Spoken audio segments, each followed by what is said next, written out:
चलें बच्चों, अब हम हैं किस पे, क्वेश्चन नंबर 6 हमें करना है। उससे पहले आपको ये एक टॉपिक समझना होगा, पास्कल सीक्वेंस। ठीक है, पास्कल सीक्वेंस असल में क्या है क्या नहीं है ये मैं आपको बताता हूँ। पास्कल ने क्या किया था, हमारे पास एक बाइनोमियल थ्योरम होती है, ठीक है, बाइनोमियल एक्सपेंशन हम जिसे कहते हैं, वो इस फॉर्म में होती है a प्लस बी की power n। n is the number of, यानी कि पावर है, समझ लें। ठीक है, जैसे कि स्क्वायर होता है, रूट होता है, a प्लस बी का होल स्क्वायर है, वो है हमारे पास यहाँ पे नंबर ऑफ n, या नंबर ऑफ टर्म्स जिसे हम कह सकते हैं, या नंबर ऑफ रॉज कह सकते हैं हम उसे। उसने इस एक्सपेंशन के जो भी वेरिएबल के साथ कॉफिशिएंट थे उनका एक सीक्वेंस बना लिया। तो उस सीक्वेंस को क्या नाम दिया जाने लगा, पास्कल सीक्वेंस। तो उस सीक्वेंस से उसने एक ट्राइंगल भी बनाई। अब उस ट्राइंगल को क्या नाम दिया जाने लगा, पास्कल ट्राइंगल नाम दिया जाने लगा। ठीक है, अब मैं आपको दिखाता हूँ कि पास्कल ट्राइंगल होता क्या है, कैसा दिखाई देता है। सबसे पहले उसने पावर रखी 1, यहाँ पे पावर रखी 1, तो क्या है, बल्कि पहले पावर रखता है वो 0। ठीक है, 0 पावर रखते ही उसे क्या मिलता है, नंबर 1 मिलता है। ठीक है, क्योंकि n तो कुछ भी हो सकता है, 0 भी हो सकता है, 0 टर्म्स भी शामिल की उसने। ठीक है, उसने यहाँ पे रखा 0 तो उसे एक नंबर मिला 1। फिर उसने यहाँ पे रखा 1 तो उसे सिर्फ ये दोनों मिले, और दोनों के साथ कोई नंबर नहीं है, मतलब क्या है, 1 1 है, कॉफिशिएंट उसका क्या हो गया, 1 हो गया। फिर उसने यहाँ पे नंबर रखा 2 तो उसे 3 टर्म्स मिली, और 3 टर्म्स में से पहला और आखिरी उसे मिला 1, बीच में उसे जो कॉफिशिएंट मिला वो मिला 2।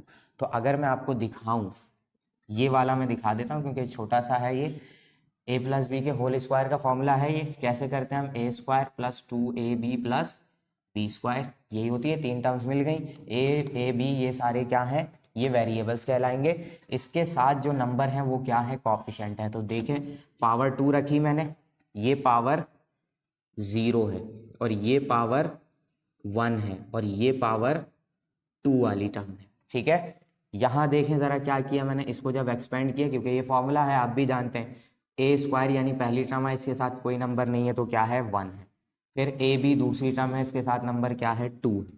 फिर बी स्क्वायर, इसके साथ कोई नंबर नहीं है तो क्या है, 1 है। ठीक है, सीक्वेंस बन गया। अब पावर 3 रखेंगे तो क्यूब का फॉर्मूला बन जाएगा, और क्यूब के फॉर्मूले में क्या होगा, अभी मैं इसको आपका पैटर्न भी समझा देता हूँ। 3a square B, 3ab square plus B cube, ये किसका फॉर्मूला था, a प्लस बी के होल क्यूब का, जब उसने पावर रखी 3। तो ये उसको एक सीक्वेंस मिला। ठीक है, तो पहली टर्म के पास देखें क्या है, 1 है, दूसरी टर्म के पास 3 है, तीसरी टर्म के पास फिर से 3 है, चौथी टर्म के पास दोबारा क्या हो गया, 1 हो गया।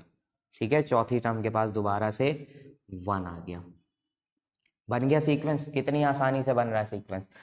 अब अगली टर्म कैसे बनाया, अब आप कहेंगे सर इतना बड़ा फॉर्मूला थोड़ी हम एक्सपेंड करने बैठेंगे रोज बनाने के लिए, तो मैं आपको तरीका बताता हूँ पूरे ट्राइंगल बनाने का। देखें क्या हो रहा है, सबसे पहले 1, देखें सबके साइड में क्या चल रहा है, 1 1 चल रहा है।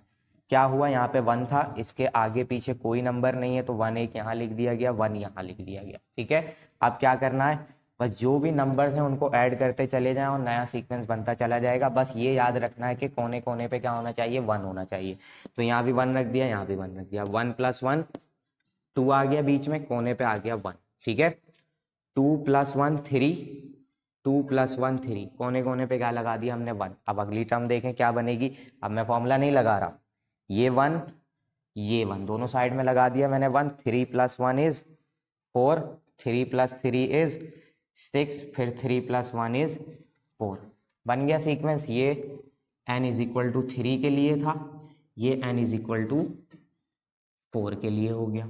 कितनी आसानी से बन रहा है। ठीक है, और ये जो नंबर्स कहलाते हैं इन्हें हम कहते हैं r। ठीक है, ये उसने बनाई थी क्या चीज, एक पूरी की पूरी ट्राइंगल। अब अगली टर्म्स बनती चली जाएंगी, चलें अगली भी बना लेते हैं। देखिए कोने पे रख दिया मैंने 1, एक और बना देता हूं ताकि पूरी जगह कंज्यूम हो जाए। 4 और 1 हो गई 5, 5 और 6 कितने हो गए, ओ सॉरी 6 और 4 हो गए 10, फिर 6 और 4 कितने हो गए 10, 4 और 1 हो गया 5। ये हो गई किसके लिए, n = 5 के लिए। है ना आसान फाइंड करना, बिल्कुल इस तरीके से हम क्या करते हैं, फाइंड करते चले जाते हैं। देखें पूरी एक ट्राइंगल बनी हुई है, ये कहलाती है आपकी पास्कल्स ट्राइंगल। अब उसने क्या किया था, उसने इन्हीं सारे कॉफिशेंट्स को उठाया था और इन कॉफिशेंट्स को निकालने का भी एक तरीका है। तरीका क्या है, फॉर्मूला है। वो फॉर्मूला क्या कहलाता है, वो फॉर्मूला कहलाता है n factorial upon n minus r factorial into r factorial. ठीक है, ये तरीका होता है हमारे पास, ये फॉर्मूला होता है उसको सॉल्व करने का। और ये फॉर्मूला किस चीज का है, ये फॉर्मूला असल में NCR का है। ये जब हम चैप्टर नंबर कौन सा पढ़ेंगे, मेरे ख्याल से 7 चैप्टर है या 8 चैप्टर है, वो जब हम पढ़ेंगे तो फिर मैं आपको बताऊंगा कि कॉम्बिनेशन और परम्यूटेशन क्या चीज होती है, उसमें ये आपको मिलेगा। ठीक है, ये फॉर्मूला नजर आएगा। वैसे ये कॉफिशिएंट निकालने का फॉर्मूला है n factorial upon n minus r factorial. इसी फॉर्मूले के जरिए हम ये सब कुछ बनाएंगे भी। ठीक है, और बहुत आसान है बनाना, कोई इशू नहीं है। ये थी पास्कल की ट्राइंगल। उसने इन्हीं नंबर्स को यानी इन सबको एक सीक्वेंस में रख दिया, तो उसका नाम क्या पड़ गया, पास्कल सीक्वेंस। तो अगर मैं इस सीक्वेंस को आपको यहाँ पे बना के दिखाऊं, इसको मैं लिख देता हूँ यहाँ a प्लस बी की पावर n, तो उसका सीक्वेंस कैसा दिखाई देगा, सबसे पहले होगा 1, उसके बाद 1 1, ठीक है, फिर कॉमा लगा देता हूँ बीच में, फिर 1 2 1, फिर क्या होगा, फिर ये वाली रो आएगी 1 3 3 1। ठीक है, फिर अगली टर्म कैसी होगी, ये वाली होगी 1 4 6, फिर 4 और फिर से 1। बन रही है सीक्वेंस पूरी की पूरी। ये कहलाती है पास्कल्स सीक्वेंस और ये है पास्कल्स ट्राइंगल। इसकी वैल्यूज को हम फाइंड कैसे करेंगे, ऐसे फाइंड करेंगे। अब मैं आपको दोनों चीजें बता देता हूं। ये n चल रहा है, ठीक है, n1 n0 n1 n2 n3 n4 n5। ठीक है, इस तरीके से हम चल रहे हैं, n की वैल्यूज पुट कर रहे हैं। और r क्या चीज होती है, r ये वैल्यूज होती है। ठीक है, कि कितनी हमारे पास वैल्यूज आएंगी। ठीक है, अब हम क्या करेंगे, फॉर्मूले के जरिए इसको सॉल्व करने की कोशिश करेंगे। चलें बच्चों, अब हम आ गए क्वेश्चन नंबर 6 पे। ठीक है, मैंने ट्राइंगल अभी मिटाई नहीं है क्योंकि अभी मुझे ट्राइंगल में से कुछ आपको बताना है, इस वजह से मैंने मिटाई नहीं है। क्वेश्चन नंबर 6 देखें क्या कह रहे हैं, find the Pascal sequence when n is equal to 5, यानी कि नंबर ऑफ रो कौन सी हो, पांचवी हो, यानी कि ये वाली हो। यानी अभी जब मैं फाइंड करूंगा तो आप देखेंगे कि यही सारे नंबर आएंगे 1 5 10 10 5 और 1 6 7 एंड 8 सबके लिए फाइंड करना है। मैं एक फाइंड कराऊंगा आपको सिर्फ 5 वाला, 6 7 8 आप खुद कर लिएगा क्योंकि बहुत बड़ा सवाल हो जाएगा। एक मैं आपको करके दिखा दूंगा, उसके बाद आप कर सकते हैं बहुत आसानी से। ठीक है, क्योंकि अभी मैंने जो आपको फॉर्मूला लिखवाया है उसमें क्या है कि आर भी आ रहा है। सही है, अब आर आने का मतलब क्या है, आर आपको पता ही नहीं है कि आर क्या है, मैंने तो बस बता दिया कि ये आर हो रहा है। ठीक है, अब आर मैं आपको बता देता हूँ। देखें आर क्या होता है, आर भी 0 से स्टार्ट होता है। ये अगर मैं इस वाली टर्म की बात करूं तो इस पे आर क्या है, 0 है, ये आर 1 है और ये आर 2 है। ठीक है, R0 R1 R2 ऐसे R भी स्टार्ट होते हैं। जैसे N 0 से स्टार्ट किया हमने, वैसे ही हम R भी क्या कर रहे हैं, 0 से ही स्टार्ट करेंगे। यहाँ भी आएंगे तो इस वाली टर्म के लिए भी, इस वाले रॉ के लिए भी हम क्या करेंगे, R0 R1 R2 और R3 ऐसे स्टार्ट करेंगे। फिर 0 1 2 3 4 1 2 3 4 0 1 2 3 4 5 ऐसे हम चलेंगे। ठीक है, ये होती है हमारी R की वैल्यूज और हम R इसी में से निकाल के पुट करेंगे। बल्कि इसी में से क्या, अब हमें पता है कि 0 से स्टार्ट करना है R को भी। N इन्होंने बताया है कौन सी रॉ के लिए करना है, 5 के लिए करना है, तो N की जगह मैं हमेशा क्या रखूंगा, 5 रखूंगा। और R की जगह में क्या रखूंगा, 0 से स्टार्ट करूंगा। 0 के बाद फिर ये फाइंड करना होगा। यहाँ से बता देता हूँ मैं, पहले R0 पे हमें ये मिलेगा, फिर ये रखेंगे, फिर ये पहले 0 फिर 1 रखूंगा R की जगह, फिर 2 फिर 3 फिर 4 फिर 5। ठीक है, ऐसे हम फाइंड करेंगे। अब मैं इसको मिटाता हूँ। अब आपको R भी मालूम है, ये सीक्वेंस देखें, याद कर लें 1 5 10 10 5 1, यही आएगा हमारा आंसर कब, n इज इक्वल टू 5 के लिए। अभी देखते हैं हम। ठीक है, चलें नाउ सॉल्यूशन स्टार्ट करते हैं। ए एन कह देता हूं मैं इसको। ठीक है, एनसीआर से ही चल रहे हैं हम, और क्या कहते हैं हम इसको, n factorial upon n minus r factorial upon r factorial. ये है NCR का ही फॉर्मूला, लेकिन हम सीक्वेंस पढ़ रहे हैं तो उसमें हम an ही कहेंगे, ठीक है। तो हम क्या करने वाले हैं, रॉ नंबर 5 के लिए काम करेंगे। तो फिफ्थ रॉ है, n की जगह रखना है हमें क्या, 5, ठीक है। और r कहाँ से स्टार्ट होगा, r स्टार्ट होगा 0 से, ठीक है। तो A5 पहले R0 के लिए हम काम करेंगे, तो 5 factorial upon n, n means 5 minus 0 factorial into 0 factorial, ठीक है।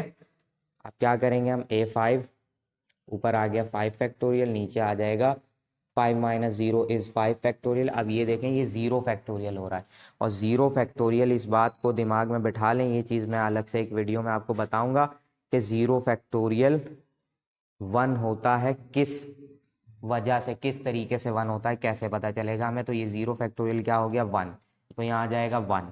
5 फैक्टोरियल से 5 फैक्टोरियल कैंसिल, तो A5 की फर्स्ट वैल्यू क्या आ गई है, 1 आ गई, ठीक है।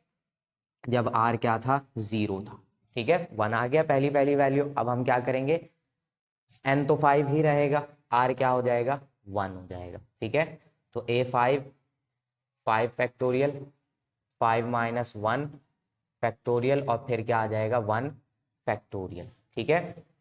फिर A5 को A5 ही रखेंगे, ऊपर आ जाएगा 5 फैक्टोरियल, नीचे आ गया फिर 4 फैक्टोरियल, और 1 फैक्टोरियल भी क्या होता है, 1 होता है, क्योंकि 1 के पीछे कोई नंबर नहीं है, तो 1 फैक्टोरियल भी क्या आएगा, 1 आएगा। यहाँ हम रोक देंगे इसे, ठीक है। अब ये मुझे सॉल्व करना है, कैसे सॉल्व करेंगे, वही पिछला तरीका मैं इस्तेमाल करूंगा, क्या था, 5 मल्टीप्लाई बाय 4, 3, 2, 1 पीछे मिलेगा मुझे, तो मैं इसको 4 फैक्टोरियल पे ही बंद कर दूंगा, ताकि मैं इसको क्या कर सकूं, नीचे वाले से कैंसिल करा सकूं। तो मुझे क्या मिल गया, दूसरी टर्म क्या मिल गई, 5 मिल गई, मिल गया आसानी से। अब हम चलेंगे कहाँ पर, R इज इक्वल टू किस पे, 2 पे, ठीक है। 1 रख लिया, 2 रखेंगे। अब हम A5 की 5 फैक्टोरियल, मतलब अब क्या हो जाएगा, नीचे R की जगह पे 2 आ जाएगा, 2 फैक्टोरियल, और नीचे भी क्या आ गया, 2 फैक्टोरियल, ठीक है। अब 2 फैक्टोरियल तो होता है 2, A5 इज इक्वल टू, क्या करेंगे हम, 5 फैक्टोरियल को 5 फैक्टोरियल रखता हूँ अभी मैं, 5 माइनस 2 इज 3 फैक्टोरियल, और यहाँ आ गया 2 फैक्टोरियल, ठीक है। अब मैं फिर से 5 फैक्टोरियल को एक्सपेंड करना शुरू करूंगा, 5, 4, फिर क्या आएगा, 3, तो 3 को मैं किस पे बंद कर दूंगा, 3 फैक्टोरियल पे बंद कर दूंगा, और नीचे क्या मिलेगा मुझे, 3 फैक्टोरियल, और 2 फैक्टोरियल तो होता ही क्या है, 2 है, ठीक है। 3 से 3 फैक्टोरियल कैंसिल, 2 1 जा 2, 2 2 जा 4, और 5 2 जा 10। A5 की तीसरी वैल्यू क्या आ गई हमारे पास, 10, मिल गया आसानी से, A5 भी 10। अब R0 हो गया, R1 हो गया, R2 हो गया, R3 अब करेंगे हम, ठीक है। R इज इक्वल टू 3, तो A5 ऊपर 5 फैक्टोरियल, उसी फॉर्मूले में रख रहा हूं मैं बार बार, ठीक है। नीचे क्या आ जाएगा, 5 माइनस 3 फैक्टोरियल, और फिर से 3 फैक्टोरियल, ठीक है। क्या क्या मिलेगा मुझे, 5 माइनस 3 इज 2 फैक्टोरियल बचेगा, मल्टीप्लाई बाय 3 फैक्टोरियल आ रहा है, ऊपर वाले 5 फैक्टोरियल को मैं एक्सपेंड करूंगा, 5 5 4, और फिर 3 फैक्टोरियल पे बंद कर दूंगा इसे, क्यों, क्योंकि नीचे मुझे 3 फैक्टोरियल मिल रहा है, 3 फैक्टोरियल से 3 फैक्टोरियल कैंसिल, तो 5 4 जा 20, और 2 फैक्टोरियल तो होता ही 2 फैक्टोरियल है, जगह कम पड़ गई है, वहां शिफ्ट होते हैं, ठीक है। स्क्रीनशॉट एक दफा ले लें, फिर मैं वो मिटाता हूँ।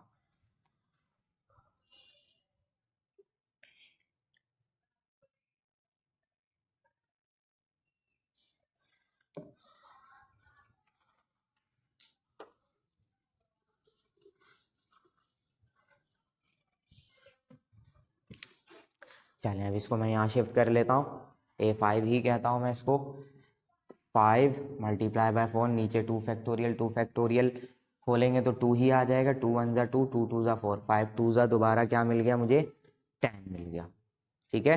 R इज इक्वल टू 3 पे क्या मिला, 10 मिला। अब मैं कहाँ जाऊँगा, R इज इक्वल टू 4 पे जाऊँगा, मुझे R इज इक्वल टू 5 तक जाना है लाजमी, ठीक है, क्योंकि वो जाते ही वहाँ तक है। अब A5 फिर क्या मिलेगा मुझे 5 फैक्टोरियल, n की जगह तो 5 ही रहेगा, 5 माइनस 4 फैक्टोरियल और यहाँ भी क्या आ जाएगा 4 फैक्टोरियल। तो 5 फैक्टोरियल को एक्सपेंड करूंगा मैं किस में, 5 मल्टीप्लाई बाय, देखिए नीचे 4 है ना, तो 4 फैक्टोरियल में मैं एक्सपेंड करूंगा। ठीक है, और नीचे क्या आएगा 5 माइनस 4 इज 1 फैक्टोरियल और ये आ गया 4 फैक्टोरियल। 4 फैक्टोरियल से 4 फैक्टोरियल कैंसिल, क्या बचा मेरे पास, जस्ट 5 बचा। कब, जब r इज इक्वल टू 4 है। क्यों, क्योंकि नीचे 1 फैक्टोरियल बच रहा था जो कि 1 होना है, तो 5 ही रह गया। ठीक है, अब ये भी थोड़ा सा मिटाना पड़ेगा मुझे। ठीक है, स्क्रीनशॉट तो आपने लिया हुआ है, ये भी मिटा देता हूं मैं। मुझे याद है 1 यहाँ से मिटाया है मैंने, फिर 5 ये वाला मिटा दिया मैंने। सही है, अब क्या करना है मुझे, यहाँ से बंद कर देता हूँ मैं। n इज इक्वल टू 5 के लिए करना है, n नहीं r इज इक्वल टू 5 के लिए ऊपर 5 फैक्टोरियल, नीचे 5 माइनस 5 फैक्टोरियल और फिर से 5 फैक्टोरियल। ठीक है, इस 5 फैक्टोरियल से 5 फैक्टोरियल कैंसिल, ऊपर बचा 1, 5 माइनस 5 इज 0 और नीचे क्या आ गया 0 फैक्टोरियल। 0 फैक्टोरियल भी क्या होता है, 1 होता है। तो r इज इक्वल टू 5 पे भी आपको टर्म क्या मिली, 1 मिली। हो गया सारा सवाल। पहली टर्म क्या थी, r इज इक्वल टू 0 पे 1 निकाली थी हमने, फिर r इज इक्वल टू 1 पे 5 निकाली हमने, r इज इक्वल टू 2 पे 10 निकाली, r इज इक्वल टू 3 पे फिर 10 निकाली, फिर r इज इक्वल टू 4 पे क्या निकाली, 5 निकाली, फिर r इज इक्वल टू 5 पे हमने क्या निकाली, 1 निकाली। तो सीक्वेंस कैसा बना, 1 कॉमा और 5 कॉमा 10 कॉमा 10 कॉमा 5 कॉमा 1। देखिए वही सीक्वेंस है जो मैंने आपको ट्राइंगल में बताया था। ठीक है, कब बना है ये जब बना है जब n हमारा क्या था, 5 था। ठीक है, ये मैंने n इज इक्वल टू 5 के लिए आपको सॉल्व करा दिया, ये है आपका आंसर। ठीक है, स्क्रीनशॉट ले लें जल्दी से। ये एक्सरसाइज भी हो गई आपकी कंप्लीट। ठीक है, मैंने आपको 5 के लिए करवा दिया, 6 7 8 के लिए आप खुद कर सकते हैं। अब 6 के लिए करेंगे तो 0 से स्टार्ट करेंगे और 6 तक ही जाएंगे r को लेकर। ठीक है, n की जगह पे आपको 6 रखते रहना है और r के लिए 0 से स्टार्ट करेंगे और 6 तक जाएंगे, यानी टोटल 7 टर्म्स फाइंड करनी है आपने।